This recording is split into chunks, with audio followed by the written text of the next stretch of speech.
Hello everyone. Today we are going to discuss one of the most interesting chapter, the black aeroplane.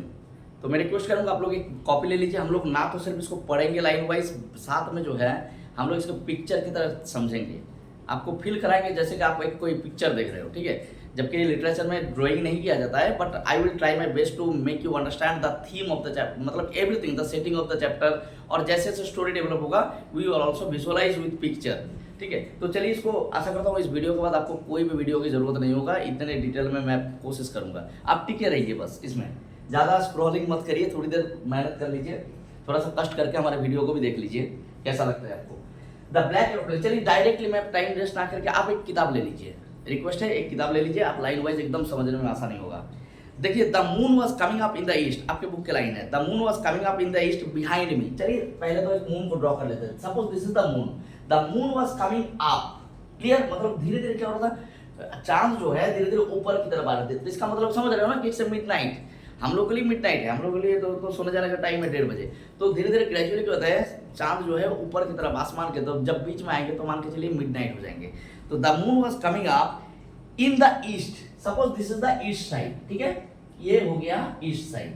तो धीरे धीरे gradually the moon was coming up, तो moon धीरे धीरे ऊपर की तरफ आ रहा है। बिहाइंड मी मींस किसके, द नैरेटर, नैरेटर के पीछे जो है ईस्ट पड़ रहा है। तो नैरेटर किसके तरफ जा रहा है ना, साउथ की तरफ जा रहा है। तो this side is east and this side is west. तो narrator was going towards west, narrator west की तरफ जा रहे थे। अच्छा कैसे, and the stars were shining in the clear sky above me, और जो तारे हैं वो तारे क्या कर रहे थे, वो आसमान में ऐसे चमक रहे थे, ठीक। और नैरेटर कौन है, नैरेटर कौन है ना, he was actually flying an old Dakota DS-088, मतलब एक प्लेन है, जो प्लेन क्या हो रहा था ना, एक प्लेन का भी पिक्चर ड्रॉ कर लेते हैं, ठीक है, एक प्लेन का पिक्चर ड्रॉ कर लेते हैं so that we can understand properly. इसकी पहिया बना देते हैं। देखिए, तो वो क्या होता ना, he was flying the plane, वो प्लेन को उड़ा रहे थे। तो तभी प्लेन से होते हुए वो जा रहे थे किस तरफ ना, इंग्लैंड की तरफ। तो the moon was coming up, ठीक है, ऊपर की तरफ आ रहे थे, और किस तरफ ना, ईस्ट, बिहाइंड में, बिहाइंड मतलब ठीक उसके पीछे की तरफ ईस्ट रह जा रहा है, चांद रह जा रहा है। और आगे देखिए, behind me and stars were shining in the clear sky above me, और चांद तारे जो है ये चमक रहे थे अबव मी, मतलब ऊपर आसमान में। There was not a cloud in the sky. There was no cloud in the sky. मतलब इससे एकदम clear sky. ठीक है, कोई झंझट नहीं है, कोई तामझाम नहीं है, बादल नहीं है। I was happy to be alone high up above the sleeping countryside. Sleeping countryside means suppose this is the countryside area. ये countryside area है, ठीक है। Suppose ऊपर से नीचे की तरफ दिख रहा है countryside, देखिए sometimes it describes the rural areas also. तो countryside के ऊपर से मैं जा रहा था, तो मुझे नीचे देख रहा था, तो मुझे बहुत अच्छा लग रहा था कि I was happy to be alone, मुझे अकेला जाते हुए मुझे बड़ी खुशी हो रहा था। किस चीज में ना, above the sleeping country side. यहाँ पे एक्चुअली देखिए, sleeping country side does not mean that country is actually sleeping, country so नहीं रहा है, यहाँ पे कंट्री के लोग सो रहे हैं। तो सोते हुए लोगों के ऊपर मैं आसमान में आराम से अकेला मैं उड़ा रहा हूँ अपने प्लेन को, मुझे बड़ी अच्छी लग रहा है। एक्चुअली मन के अंदर उसको खुशी है। I was flying my old Dakota aeroplane over France back to England. Over France, तो ये कहां से जा रहे थे, फ्रांस के ऊपर से होके, फ्रांस से ऊपर से होते हुए इंग्लैंड की तरफ जा रहे थे, ठीक है, इंग्लैंड, फ्रांस से होते हुए इंग्लैंड की तरफ जा रहे थे। I was dreaming of my holiday and looking forward to being with my family. He was dreaming for his family, looking for his family. Looking for his family मतलब जो लोग काम करने वाले हैं उनको जब घर जाने का मौका मिलता है तो ऑब्वियसली वो बहुत खुश होते हैं। तो इसी तरह से वो भी इसीलिए खुशी था कि कल जो है हम अगर आज सुबह तक हम पहुंच जाएंगे इंग्लैंड, तो सुबह हम घर ब्रेकफास्ट जो है घर जाके करेंगे, ठीक है, इंग्लैंड में। तो इसीलिए वो बहुत खुशी थे। I was dreaming of my holiday and looking forward to being with my family, कि मैं अपनी फैमिली के साथ रह पाऊंगा। I looked at my watch, तो हम अपने घड़ी पे देखें, and the time was 1:30 in the morning. तो what was the time, time is 1:30 AM, ठीक है, ante meridiem 1:30 AM। 1:30 AM in the morning क्यों बोला गया, क्योंकि 12 बजे के बाद अगला दिन हो जाता है, तो इसलिए मॉर्निंग बोल दिया गया है। I should call Paris control soon, I thought, as I look down past the nose of the aeroplane I saw the lights of big city in front of me. तो जैसे क्या हुआ, I should call Paris control soon, तो इसके थोड़ा सा आगे आएंगे ना, तो Paris control, Paris control means जहां पे बड़े बड़े मान के चलिए इमारतें होंगे, तो एक सिटी, ठीक है। तो यहाँ के पेरिस के आफ्टर सम टाइम, थोड़ी देर बाद में और आगे जब बढ़ जाऊंगा तो मैं कांटेक्ट करूंगा किसको, पेरिस कंट्रोल को। पेरिस कंट्रोल मीन्स पेरिस के कंट्रोल जो करते हैं, मतलब सिग्नल वगैरह भेजते हैं या फिर जो आपको डायरेक्शन बताते हैं, उस पेरिस के कंट्रोल में कांटेक्ट करूंगा। I thought as I look down past the nose, जैसे कि मुझे पता चल गया कि मैं अभी थोड़ी देर बाद पेरिस कंट्रोल रूम को कांटेक्ट करूंगा, क्योंकि मुझे from the nose of the aeroplane, nose of the aeroplane means मान लीजिए पायलट यहाँ पे बैठा हुआ है तो आगे से ये देख पा रहा है कि आगे जो है पेरिस के शहर दिख रहा है, ठीक है। तो from the nose of the aeroplane I saw the lights of a big city in front of मी, मैं देख पा रहा हूँ कि द बिग सिटी, शहर की जो लाइट्स है, बड़े बड़े लाइट मतलब चमकीले शहर, ये शहर को मैं देख पा रहा हूँ इन फ्रंट ऑफ मी, ठीक मेरे सामने। I switched on the radio and said Paris control. उसके बाद क्या होता है, you know that radio system से क्या किया जाता है, कॉन्टैक्ट किया जाता है। I soon switched on the radio, मैं रेडियो को ऑन किए and try to contacted and said Paris control Dakota DS-088 here. तो what is the name of the plane? Dakota DS-088, ठीक है। फैन को चालू कर देता हूँ, बहुत ज़्यादा गर्मी लग रहा है, हम रिकॉर्ड सही से ना हो इसलिए फैन बंद करके रखे थे। Dakota DS-088 here, मतलब ये कॉन्टैक्ट किया जाता है कि Paris control Dakota DS-088 here, can you hear me, I am on my way to England, over. देखिए हर मैसेज के बाद क्या बोला जाता है, ओवर। तो मैं इंग्लैंड की तरफ जा रहा हूँ और मतलब मुझे आप डायरेक्शन बताइए।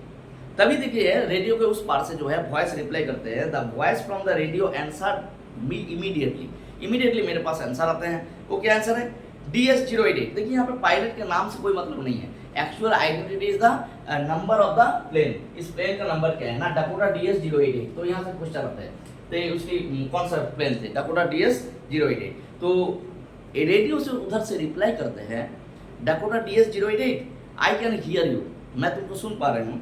You ought to turn 12 degree west now, आपको क्या करना है, you have to turn your plane किस तरफ ना, 12 डिग्री वेस्ट, 12 डिग्री वेस्ट की तरफ you have to turn your aeroplane, किस लिए, in order to reach to England पहुंचने के लिए। DS-088 ओवर, आप उधर से भी ओवर बोल देते हो, और एट द एंड मैसेज खत्म होने के बाद ओवर बोला जाता है। I check the map and the compass switched over to my second and the last fuel tank. तो वो अपने मैप में और कॉम्पास में चेक करते हैं और अपने जो second and the last fuel tank है उसको ऑन कर देते हैं, ठीक है। And turn the Dakota 12 degree waste towards England, और Dakota DS को क्या करते हैं, ही टर्न, वो घुमा देते हैं 12 डिग्री वेस्ट की तरफ, किस लिए, 12 डिग्री वेस्ट में, ताकि इंग्लैंड की तरफ जा पाए। I will be in time for breakfast, अब वो मन में सोच रहा है कि आज सुबह ही जो है मैं इंग्लैंड जाके ब्रेकफास्ट करूंगा। I will be in time for breakfast, मतलब मैं एक समय से पहुंच जाऊंगा, एकदम सुबह जाके ब्रेकफास्ट मैं इंग्लैंड में ही करूंगा। I thought a good big English breakfast, a good English breakfast. देखिए यहाँ पे ऐसा नहीं कि इंग्लैंड की ब्रेकफास्ट ही बहुत अच्छा है और बाकी फ्रांस की नहीं है, know that does not matter. Matter of fact is that कि इट इज हिज मदरलैंड, तो ये उसकी मातृभूमि है, तो वहाँ के खाना, वहाँ की चीज़ें सब उसको अच्छे लगेंगे। तो वो इंग्लैंड में जाके एक बढ़िया सा खाना खाऊंगा, ठीक है। एवरीथिंग वॉज गोइंग ऑन, सब कुछ एकदम परफेक्ट चल रहा था, मैं आराम से प्लेन में उड़ा रहा था, एकदम everything was perfectly fine. It was an easy flight, इसको अंडरलाइन कर दीजिए, बाद में ये आयरनी बन जाएंगे, क्यों, क्योंकि it was an easy flight, ये बहुत ही आरामदायक एक फ्लाइट थी। वैसे बाइक चलाने की तरह प्लेन को उड़ाने के लिए तो दिन रात घुमाना नहीं पड़ता ना स्टीयरिंग, आराम से चुपचाप ऑटो पायलट मोड में छोड़ दोगे तो आराम से जाएंगे। तो it was an easy flight, आसमान एकदम क्लियर, वो आराम से चल रहे थे, तो कोई दिक्कत नहीं है, झंझट नहीं है, सुबह तक पहुंच जाएंगे England. Paris was about 150 kilometre behind me. अब वो क्या होता है, अब यहाँ से जो है ये थोड़ा सा आगे बढ़ जाता है, ठीक है। अब मैं थोड़ा सा यहाँ पे बिठा दे रहा हूँ इसको। अब यहाँ से मान के चलिए ये हमारा मान के चलो यहाँ पे पेरिस नहीं है, ये पेरिस क्रॉस कर गए, ये पेरिस, ठीक है। अब पेरिस से थोड़ा आगे बढ़ जाता है, और पेरिस से आगे बढ़ के वो कहाँ पहुँच गया ना, ये पहुँच जाता है, प्लेन हमारा उतना खास नहीं है, बस आपको समझाने के लिए।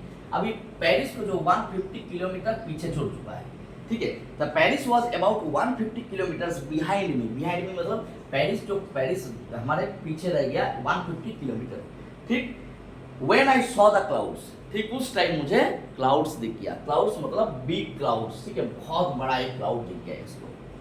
अब फैक्ट क्या है, ना स्टॉर्म क्लाउड्स, देखिए ऑब्वियसली जो दोज हु आर पायलट्स वो क्लाउड को देख के बता देंगे कि इट इज स्टॉर्मी क्लाउड है, रेनी क्लाउड है और कौन किस तरह का क्लाउड है ये।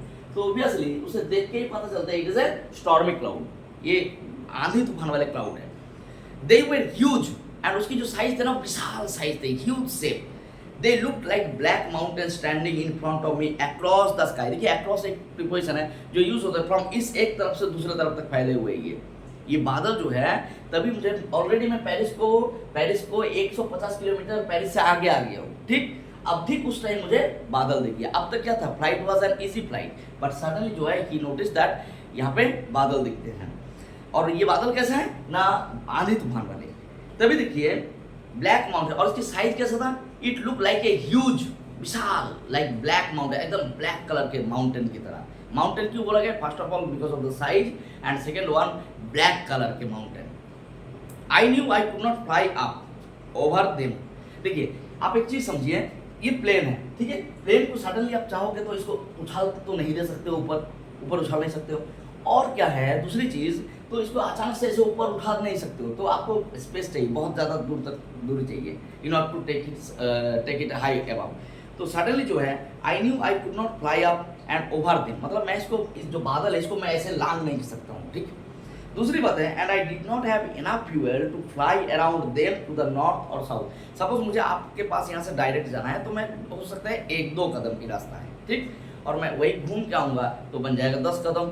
तो सिंपल फैक्ट है कि अगर मैं बादल को ऊपर की तरफ से लांग दूँ तो वो भी संभव नहीं है, क्योंकि मैं प्लेन को अचानक से ऊपर नहीं कर सकते। सर इसको अगर मैं टान करके छोड़ दूँ, इसको टान करके मैं अवॉइड कर दूँ और आगे बढ़ जाऊँ, तो भी संभव इसलिए नहीं है because I have not enough fuel, मेरे पास उतना फ्यूल ही नहीं है भाई। अगर आपके बाइक में 50 किलोमीटर जाने की तेल है और आपको जाना है 500 किलोमीटर, तो भाई संभव नहीं है, तो भी दिक्कत है। आसमान में फल की तरह टपक जाओगे आसमान से ही धप से और जल के खाक हो जाएगा। तो तभी क्या होता है, सडनली जो है they I knew I could only fly up and over them and I not have enough fuel to fly around them to the north और साउथ। नॉर्थ की तरफ या साउथ की तरफ टार्न करके, मतलब या तो टार्न करके मैं नहीं जा सकता हूँ। I want to go back to Paris. तो अब मेरे पास एक ही रास्ता बचा। देखिए मेरे पास उतना फ्यूल नहीं है कि मैं इसको घूम के जाऊँ, तो ज़्यादा रास्ता हो जाएगा, तो मेरे पास एक ही रास्ता बचा, to turn back to Paris. क्यों, क्योंकि भाई अब आगे रास्ता खराब है, तो ऑब्वियसली ओनली एक ऑप्शन बचता है कि मुझे वापस जाना है पेरिस के लिए, ठीक है। लेकिन यहाँ पे जो है वो थोड़ा सा इरिटेट हो जाता है। I thought but I wanted to get home. इसको बोलते हैं होम सिकनेस। जब इंसान एक बार होम सिकनेस में आ जाता है, उसको घर जाना ही जाना है, ताकि कैसे भी कंडीशन में। तो I wanted to get home, मुझे घर जाना था, ठीक। इसलिए जो है आई वॉन्टेड दैट ब्रेकफास्ट, मतलब आई एक्चुअली, देखिए ब्रेकफास्ट की बात नहीं है। इंसान जब घर के लिए जाना चाहता है, होम सिकनेस फील करता है, तो उसको किसी भी हाल में जैसे जाना ही जाना है। तो आई वांट दैट ब्रेकफास्ट, मुझे वो ब्रेकफास्ट खाना ही है वहाँ पे। ये मत समझ लेना कि महल आलती था कि ब्रेकफास्ट की वजह से जो है चला गया, नहीं, ऐसा कुछ नहीं है। In order to spend the time with family. भाई छुट्टी मिला है, छुट्टी की बहुत मायने जो है, आप लोग जब किसी काम में रहोगे बाहर, तब आपको पता चलेगा कि what is the value of leave और what is the value of holidays. I want to go back to Paris, लेकिन हमको जाना था वापस। I will take the risk, तो सोचने लगे कि नहीं, चलो जो होगा, जय श्री राम, हम रिस्क ले लेंगे, भगवान जी का नाम लेके जय भोलेनाथ बोल के जो है हम चल देंगे, ठीक है। लिख मत देना कि भाई कि जय भोलेनाथ बोल के चले गए थे, ये लोग ब्रिटिश है। I will take the risk, मैं रिस्क ले लूंगा। I thought and flew that old Dakota straight into the storm. और क्या किए हम, जो है सीधा सीधा इस ये जो बादल है इसके अंदर से प्लेन को चला दिए, ठीक है। इस प्लेन को जो है इसके अंदर से उड़ा दिए, ठीक है। मतलब I do not want to turn, घूमने का तेल नहीं था, तो इस कारण से क्या किए हम, जो है सीधा एकदम प्लेन को बादल के अंदर से होते चला दिए। अब जैसे देखिए इनसाइड द क्लाउड्स, अब जैसे ही enter into the cloud, inside the cloud, जैसे क्लाउड के अंदर घुसते हैं, एवरीथिंग वाज सडनली ब्लैक, सब कुछ एकदम काला हो जाता है, अंधेरा। It was impossible to see anything outside the aeroplane. Aeroplane से जो है बाहर की तरफ कुछ नहीं दिख रहा है, सब एकदम ब्लैक, एवरीथिंग इज ब्लैक। एक बार देख लो रिकॉर्ड हो रहा है कि नहीं। हाँ हो रहा है। एवरीथिंग इज ब्लैक, सब कुछ एकदम टोटली ब्लैक इन कलर। और क्या हो रहा था ना, The old aeroplane jumped and twisted in the air. Old aeroplane jumped means suddenly ये आंधी तूफान में फंस गया, अंदर बहुत आंधी तूफान हो रहा है, तो the old aeroplane was started jumping, ठीक है, ऐसे ऐसे जंप कर रहा है, उछल कूद रहा है, और साथ में जो है मतलब हवा आंधी तूफान की वजह से, and twisted मतलब हवा में ऐसे ऐसे ऐसे ऐसे मचोड़ रहा है, ठीक है इसको, एंड साथ में क्या हो रहा है, I looked at the compass, compass की तरफ देखे in order to find out the direction, भाई क्या कहाँ हूँ मैं, कहाँ मैं फंस गया हूँ, कौन सी डायरेक्शन है। लेकिन बात यह है, आई could not believe my eyes, my own eyes, मैं अपनी आंखों में विश्वास नहीं हो रहा था कि the compass was turning round and round, compass जो है ऐसे गोल गोल गोल गोल गोल गोल घूम रहा है, मतलब इट्स डेड, इसकी जो इट वॉज डेड मतलब कॉम्पास काम करना बंद कर चुका है, इट वुड नॉट वर्क, ये काम नहीं कर रहा था। The other instruments were suddenly dead, और बाकी जितने भी इंस्ट्रूमेंट्स मेरे पास थे जो मतलब डायरेक्शन देखने के लिए, all the other instruments were also dead, वो सब डेड हो चुके थे। 2 आई ट्राइड द रेडियो, उसके बाद क्या किया, I tried the radio, radio किस लिए ना, रेडियो के जरिए जो है मैसेज भेजने के लिए, it's called Mayday call, Mayday call means when you are in danger और यू आर मान लीजिए बीच समंदर में कोई जहाज अगर मुसीबत में पड़ जाए तो यूज़ करते हैं मेडे कॉल को, आपको क्लास 11 में भी एक चैप्टर मिलेंगे, we are not afraid to die if we all can be together, वहाँ पे आपको ये चीज़ें मिलेंगी मेडे कॉल। तो यहाँ से क्या किया जाता है, मैसेज किया जाता है control control I lost my way, आप बताइए मैं कहाँ हूँ और कौन सी दिशा में, कौन सी कहाँ किस तरफ मैं मुड़ूँ इसको। तो Paris control can you hear मी, अब वो रेडियो से बोलने लगे बार बार, पेरिस का आप लोग जानते हो उसे ऐसे घुमाते हैं, चौं चौं आवाज़ करते हैं, Paris control can you hear me, लेकिन देयर वाज नो आंसर, कोई आंसर नहीं था। The radio was dead too, radio भी डेड हो गया था। I had no radio no compass and I could not see where I was, और मैं ना ये भी देख पा रहा था मैं कहाँ हूँ, मतलब कोई भी इंस्ट्रूमेंट्स नहीं था। आप लोग सुनेंगे बारमूडा ट्रायंगल के नाम सुनेंगे, बारमूडा ट्रायंगल क्यों बोला जाता है, अटलांटिक ओशियन के ऊपर एक पर्टिकुलर एरिया है that is used as Bermuda triangle. Triangle क्यों बोला जाता है, क्योंकि इसको अगर इमेजिनरी लाइन से जोड़ा जाए तो एक ट्रायंगल का शेप लेते हैं, इतना एरिया, लेकिन इससे भास्ट एरिया, यहाँ पे कोई भी प्लेन वगैरह कुछ वहाँ से गुजरते हैं ना तो अपने कंट्रोल लॉस्ट खो देते हैं और कंट्रोल रूम के साथ इस पूरी तरह से डिटैच हो जाता है, पूरी तरह से लॉस्ट हो जाता है। कई प्लेनें ऐसे लॉस्ट हुए हैं, कई प्लेन जहाज ऐसे वहाँ से गायब हो चुके हैं और उनको जो सर्च टीम भेजा गया है वो भी गायब हो चुके हैं। तो आई डोंट नो के इज द मिस्ट्री सॉल्व्ड और not, I think the mystery is not solved, everyone is guessing के this should be the possible reason, ये पॉसिबल रीजन हो सकता है, ये लोग गेस करते हैं, ठीक है। पर्टिकुलर क्या है, इट साथ में जो है there was no answer, the radio was dead too, I had no radio no compass and I could not see where I was lost in the storm, then in the black clouds quite near me. तभी देखिए एक twist आता है यहाँ पे कहानी में, मैं पूरी तरह से खो चुका था, कहाँ पे, इस ब्लैक क्लाउड के अंदर। अब सडनली जो है वहाँ पे एक इंसिडेंट होता है, आई सॉ अनदर एरोप्लेन, अभी तभी जो है यहाँ से मुझे एक दूसरा एरोप्लेन दिखता है, ठीक है, आई सॉ अनदर एरोप्लेन, जो क्या कर रहे थे, यहीं से उड़ रहे थे, I saw another aeroplane, just कहाँ पे उड़ रहे थे, I could see it flying next to me, एक सेकंड यहाँ पे एक लाइन है मिस हो गया, I saw another aeroplane it had no lights on its wings, और इसके विंग्स में, इस विंग्स में कोई लाइट नहीं थे, ठीक है, मतलब यहाँ पे लाइट भी नहीं जल रहे थे, टोटली ब्लैक है, इसलिए बोला गया black aeroplane, but I could see it flying next to me through the storm, लेकिन मैं इसको देख पा रहा था कि मेरे बगल में ही उड़ रहा है।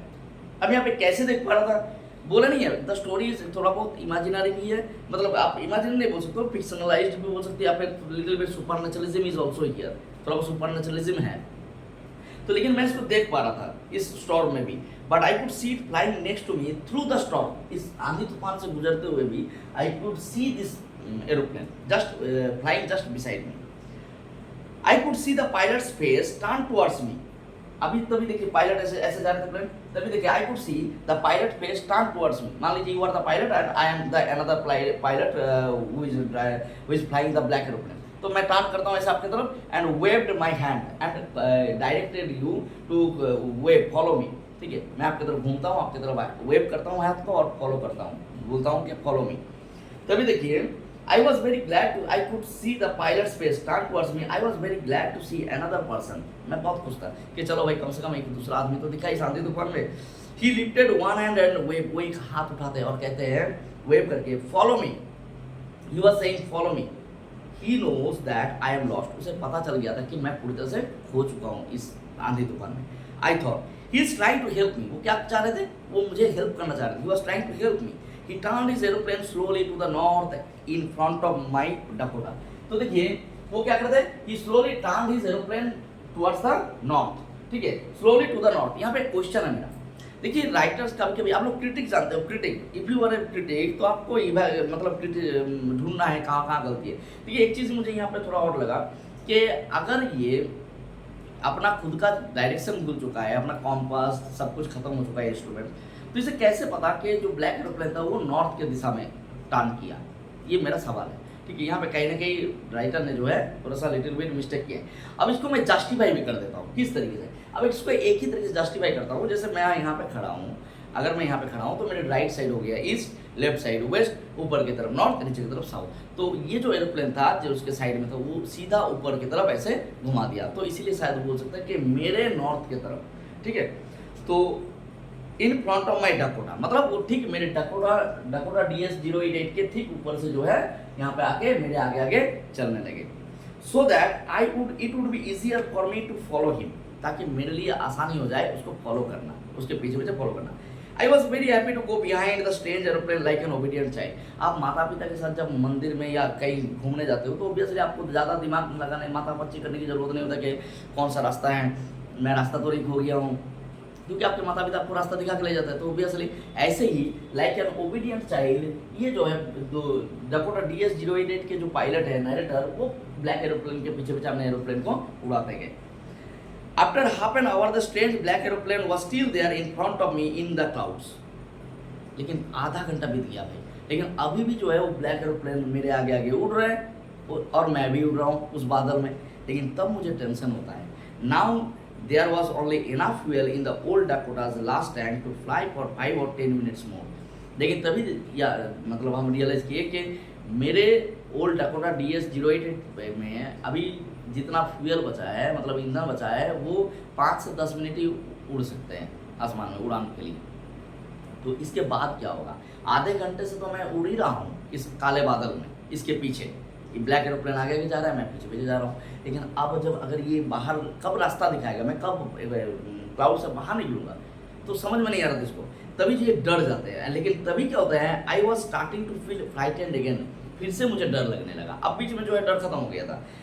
But then I started to go down, और तभी क्या होता है, suddenly he started to go down. ठीक है, and I followed, he started to go down means the black aeroplane started to go down, वो नीचे की तरफ टर्न किए, ऐसे ज़्यादा उड़ रहे थे फिर वही downward. And I followed him through the storm, और हम भी उसको फॉलो किए, हम भी नीचे की तरफ जाने लगे। Suddenly I came out of the cloud. देखिए यहाँ पे नहीं बोला है कि वो भी बाहर निकल गया, सडनली जो है आई केम आउट, आपको उसको थोड़ा नहीं दिखेगा, सडनली देखिए कि मैं खुद क्लाउड से बाहर आ गया हूँ, मतलब बादल से जो है वो नीचे बाहर आ गए।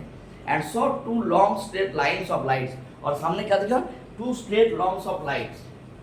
यहाँ पे आगे जो है 2 लंबे लाइट्स, मतलब इससे रनवे, रनवे क्या होता है, प्लेन यहाँ पे लैंड करेंगे, उसके बाद जो है पूरा दौड़ते हुए वो आगे की तरफ जाएंगे। ठीक है, चाहे फाइटर जेट हो चाहे जो भी हो, यहाँ पे लैंड करने के बाद सीधा एकदम रनिंग स्पीड में निकलेंगे और आगे जाएंगे, इसीलिए तो कहीं इधर उधर कहीं उतार नहीं सकते प्लेन को। तो it's a runway. Suddenly I came out of the clouds and saw 2 long straight मतलब लंबे स्ट्रेट लाइन्स ऑफ लाइट्स। किसकी लाइन है ये, लाइट्स की। इन फ्रंट ऑफ मी, क्योंकि रात का समय है, इन फ्रंट ठीक मेरे सामने। इट वॉज ए रनवे, ये क्या है, एक रनवे है, ये हाईवे एंड एयरपोर्ट, और ये एक एयरपोर्ट की निशानी है, मतलब ये I reached an airport. I was safe, मैं एकदम सेफली पहुंच गया था। But the sky was empty, लेकिन जब मैं टर्न किया तो I turn to look for my friend in the black aeroplane. देखिए फ्रेंड क्यों बोला जा रहा है, because that person saved his life, उसकी जीवन बचाए। तो मैं ऐसे मुड़ा और देखना चाह के, भाई देखिए हमारे दोस्त कि जो एरोप्लेन उड़ा के ला रहे थे black aeroplane, but the sky was empty. लेकिन जैसे ही वो टार के दिखा गया, कहाँ गया, ये तो आसमान पूरा खाली है, देयर वॉज नथिंग देयर, वहाँ पे तो कुछ नहीं है। ठीक है, the black aeroplane was gone, जो ब्लैक एरोप्लेन था वो टोटली गायब वहाँ से। आई could not see it anywhere, मुझे ये कहीं नहीं दिखा आसपास। I landed and was not sorry to walk away from the old Dakota। और अभी क्या करते हैं, अपने प्लेन को लैंड करवाते हैं वहाँ पे, और डकोटा से उतरने के बाद he was not feeling sorry to go to the directly to the control tower। वो सीधा कंट्रोल के ऑफिस में चले जाते हैं वहाँ से उतरने के बाद, और इसके लिए वो कोई सॉरी नहीं मिलते। I am sorry to say that, ऐसा नहीं है, वो मन की इच्छा से भाई उसके बारे में जानने के लिए। I landed and was not sorry to walk away from the old Dakota near the control tower। कहाँ पे चले गए, near the control tower. Control tower में जहाँ पे इसके सारे कंट्रोल किए जाते हैं, सिग्नल दिया जाता है। I went and asked a woman in the control centre where I was. वहां पे क्या थे, एक लेडी बैठी हुई थी, ठीक है, वहां पे एक लेडी बैठी हुई थी। वो लेडी को पूछा गया, ये पूछे कि वेयर आई वाज, मैं कहाँ पे था अब तक आसमान में, मतलब व्हाट वाज माय क्वेश्चन।